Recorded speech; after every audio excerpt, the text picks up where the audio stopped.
Great morning, friends. So I'm getting ready for boxing. Gonna make my coffee drink. And while I was getting ready, I was just thinking about things that have been swirling in my head the last few days. One of the things that I wanted to share with you all, an interesting observation. Well, one, when I cut my hair, honestly, I didn't care what anybody was going to think, which is kind of weird. I realized how really ready I was because I really didn't care about what anybody was going to say about my hair. And when I saw all the responses, I was like, dang, this is dope. So first, I wasn't expecting all the love that I got, which is really cool. And when you don't have expectations, sometimes it really plays off in your favor. So yeah, played out well on that one. The other thing that I observed was once I started getting the responses, and obviously it's a bunch of women who are on my page, and it's just dope as hell seeing all the response from all the women. But there were some men who didn't like it or were sad that I cut my hair. And you guys want to know something? I don't usually do this because I don't like to add fuel to the fire when it comes to racial things because we already know what it is, so there's no point in me adding extra. But since this is very personal to me, I'm going to share it. Only the white guys were mad that I cut my hair, y'all. The kings, our chocolate kings, our black kings was real proud of me.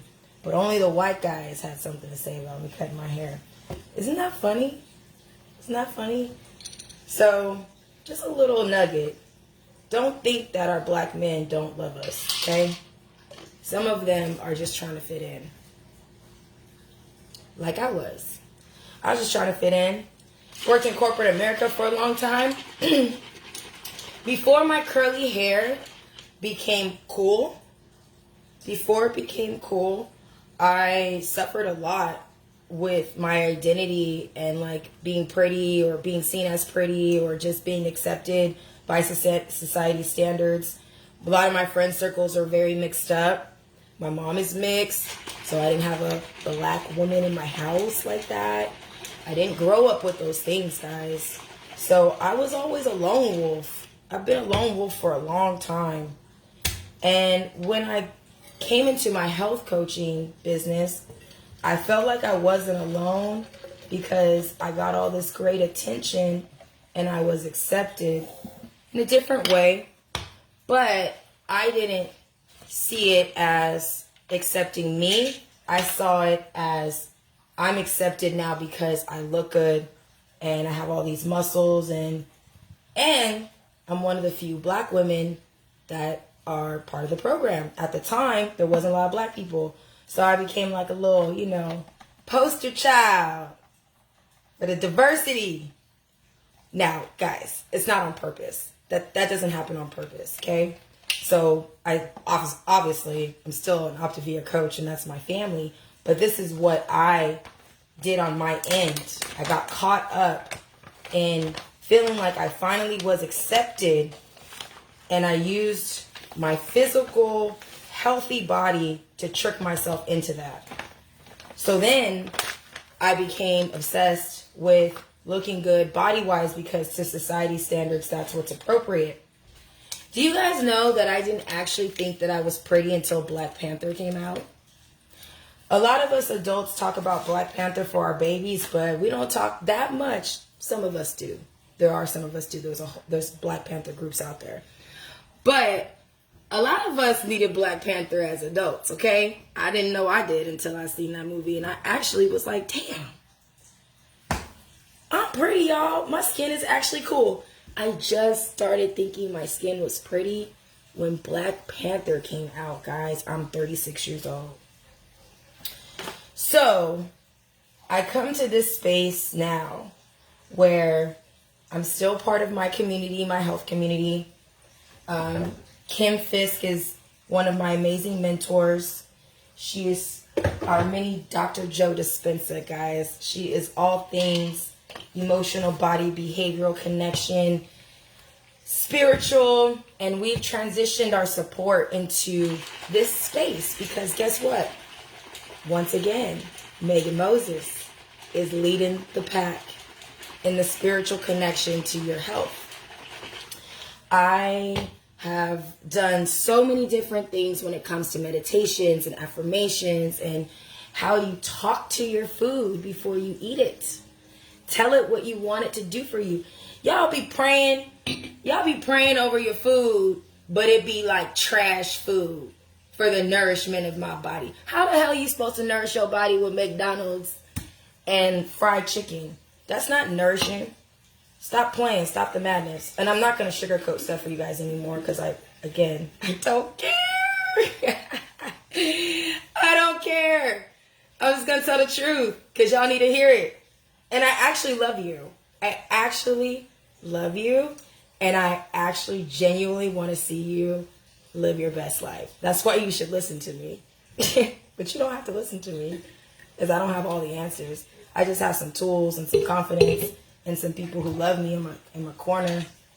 And that's really all you need, honestly. Some love and consistency. Isn't that what we all ask for? How many of you are willing to give it? How many of you are willing to give love and consistency to yourself? That's the real question. And that brings me to how I was able to even be strong enough to cut my hair off when all I believed was that once my curly hair became cool with the natural movement, because there was a time where I was made fun of for wearing my curly hair, and there was a time where I was made fun of because I never wore weaves, but my hair was longer than the weaves. Ha, funny, huh? Funny how that works, right? By other black women, by the way. Since I don't care, we'll go ahead and be honest about that one. But anyways, my curly hair became something that was the standard of my beauty. I was acknowledged for my hair quite often. Lots and lots and lots. I was acknowledged for my hair more than anything. And that I became attached to it. I became attached to my curls. I started obsessing over how I can make them better, spending a lot of money on products. And of course it makes you feel good when your hair looks good, but I was doing it for the wrong reasons. I was doing it because it finally became cool to have curly hair, and I was always in that position. Now, it's just hair. I don't freaking care. The hair doesn't define me. And you want to know when I realized that? When I became a boxing instructor, when I go to the gym, I'm at home. I fucking love it. It is so amazing. I turn into a whole other person when I turn into me. I become myself when I go into the gym. And it started to become extremely hard for me to manage my hair the way I was currently doing it and still box, because you gotta like dry it and it falls a certain way. And it just was I was looking homeless like every day, y'all. I was looking rough coming out of that gym. That's why I don't be doing videos that much anymore, because my hair be looking crazy. And I realized like I gotta choose between my hair and boxing, and it was an easy ass choice. It was so easy. I choose boxing, duh. What I gotta do with this hair so that I can keep enjoying my craft? And the answer was simple. Cut it off, because braids are too expensive. I ain't about to be spending money. I ain't about wasting time taking the braids out just to appease other people so they can be happy that my hair is still long. Nope. I don't care about y'all. I don't care what y'all think. I go to sleep with these thoughts. I wake up with these thoughts. And I'm super freaking happy. So I share this, guys, and I will make some more videos because this is not anywhere near the detail that I would want to give you, but I got to teach class. I share this to say that when you make those investments in yourself every single day, taking that time to silence yourself, take a deep breath, pour those loving words into yourself, it creates a big bank deposit. You put deposits in. Sometimes somebody will say some stupid shit and it'll deplete a little bit, but you just put them in. And if you're putting your deposits in every day, you can put as many deposits as you want because it's yours. And you can tell yourself as many beautiful, lovely things as you need to because it's yours. And you keep building up that bank account. You keep building up that bank account. And next thing you know, you're living in abundance. You're living in abundance of love that you have for yourself. And all the other outside noise and the outside influences just don't matter anymore because you're whole and complete in your center. And you're whole and complete in who you are and what you want for yourself. And I did that with the wind calls. I did that with the meditation calls. There's a 6 a.m. meditation call, guided meditation and journaling. I did that for 2 years. Then we came up with the wind call to incorporate it in our health program. It made sense because that's what I did to advance myself. I didn't just eat shakes and bars to become this version of me. It took a lot of internal work. It took a lot of heart work. And that's hard to do by yourself sometimes. Sometimes you need a team. Sometimes you need a crew. And I got one. Got a few. The wind call is what I contribute to now. Jackson is starting to join me on them. Don't be surprised if you start seeing her facilitate in the future. I have committed to once or twice a week leading on this call. There are other great leaders that lead on it as well. We rotate so we can have time freedom. If I had to lead this call every day, you wouldn't get all the great energy every time. So between boxing and the wind calls, I'm adding a tremendous amount of value to people.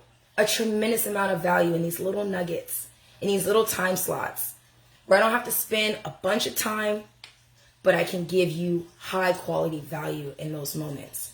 And it's freaking awesome. And because of that, because of all that love pour into myself and the love pour into the other people that show up for those calls, it gave me the confidence to be like, you know what? This is just some fucking hair.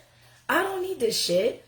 I don't even like it. It takes up too much time when I'm trying to do stuff. It's costing me too much money. Half the time the curls don't fall the way they need to. And I got all this beautiful new growth on the inside. These little curls up here, y'all, is poppin'. These are the best curls I've ever seen on my head. They are amazing. And they get to be out and about and free. Boom, boom, boom, boom.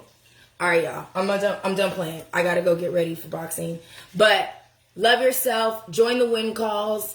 Take a boxing class. There's a bunch of Mayweather gyms all over the country. So you can just look up Mayweather. They're springing up. They're franchise owned. If you're interested in owning a Mayweather boxing gym, look into it.